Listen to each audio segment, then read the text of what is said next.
I wish I could give you a classic short. This happened to me and my friend. I honestly, truly do. Then it can become more or less insane in my head than it really was. Then I can doubt it like the rest of you. Like, even though this happened to me, even though Cameron was there, sometimes I couldn't just believe it myself. I can't stop thinking about that stupid tape. We were looking around an abandoned mental institution for fun, as we thought we could capture a ghost or maybe scare the living crap out of each other. Then, I saw a videotape with the words, "A perfect branchline." I showed this to Cameron and said, "Hey man, look at this." It seemed really off that there was a tape in the dumpster, probably because someone threw it away for a good reason. I thought about it for a moment, but watching it made me reconsider otherwise. I can't turn down on watching it after all. Then I said, alright, but I can't trust it as far as I can throw it. I looked at him and responded, "If the tape has something weird, I'll give you permission to snap it." I walked around the area and saw a VHS recorder. I ran to Cameron and showed him. He then found a VHS player, but what was off about it, it was old and broken. I put the video in the VHS player and the video started.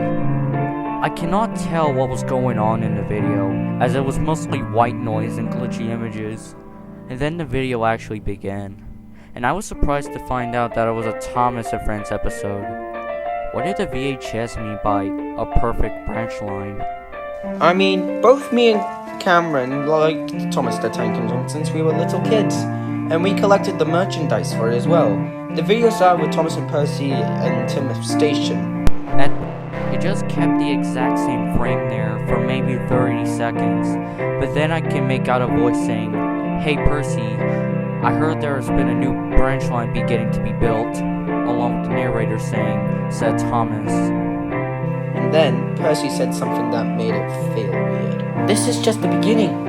I made a promise to Toby, and I'll make the best branch line ever." I could catch the drift of this episode, but I've never heard it.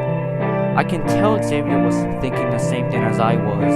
And then Percy ran into the yard, shunting trucks, saying, "It's gonna be perfect!" That part startled me because I'm not always used to loud noises. I also found something off about it. The color of the shading on the television was completely oversaturated and the contrast was now low all of a sudden. And then a time skip happened to a party with the engines telling jokes and telling stories. I thought to myself, but that only happens on Halloween. It's pretty much clear that they skipped over to the part where they were almost finished with it. But I also realized Percy wasn't there to celebrate. Where was he? Was he still working on the branch line, or did they forget to add him? And then we saw an engine we never saw. It kinda looks like an LNEI L1 with the numbers 1478, but the nameplate said Mando. I thought to myself, is this a new character to the episode? Mando was clearly someone I know for sure ain't a Thomas character. I've watched all the seasons, including the shitty reboot. There's no character named Mando, or any engines based on an L1 anyways. And then, after Mando insulted James and Gordon, they started to have a fight with the tank engine that resulted in him telling them to kill themselves. Was this an adult parody of Thomas? I would be into this, but this also gave me an SMG4 vibe, even though it's clearly created by Britt Offcroft.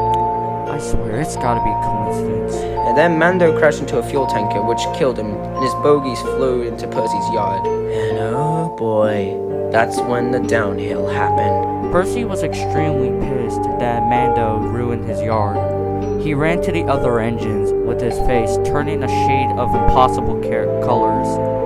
He then shouted at the top of his lungs, "Shut up! Can you all shut up?" The narrator ceased to respond, as I didn't hear him narrating the story. The engines were really shocked to hear him say that, and can you blame them? Something like that has happened to us before when Mama Psycho snapped at us for causing a mess, causing a racket, and for causing the love of my life to be in danger. Which she is referring to Xzavier. And then Thomas and James try to calm down Percy as they can. "Percy, listen, we can still fix the part. Not if you understand the work I do." "Percy, are you okay?" This is scaring me for an adult parody. Like, why the hell would something like this be so glitchy and abnormal? I can't really think because I was chewing my fingers and it started to get me paranoid. I also noticed that Gordon was now gone, but that changed when I saw a split-second frame. It was glitchy, but I knew Xzavier could make out of it. I yelled, "Gordon is dead!" at the top of my lungs, which I kind of feel bad for startling Cameron, and then Percy said, "Just leave me the fuck alone!" Clearly Percy was insane, but that's normal for something that might happen. But I was mostly surprised that he dropped the F-bomb, which made my eyes widen. The screen went cut to black, probably because the person forgot to add what was left in the video, because I could still hear the engines chattering. Then I heard Thomas saying, "Hey Percy, thought I would check on you." Oh my god! And then the most gruesome thing happened. The sound of what I could make out is a large group of whales, or the sounds of hell, judging by the loud piercing screams of a crowd. It was so loud that you could hear it from 5 blocks away. Even Xavier's ears started to bleed as he told me. What the hell is this sorcery? I couldn't even hear a realistic version of Percy's whistle. Turning down the TV was impossible, as every time I tried to, it just kept getting loud. We had to cover our ears and hope we didn't go deaf. I could still hear what was going on in the video. Jesus Christ, this was worse than Toy Story 3's alternate ending, where the toys melted and burned to death.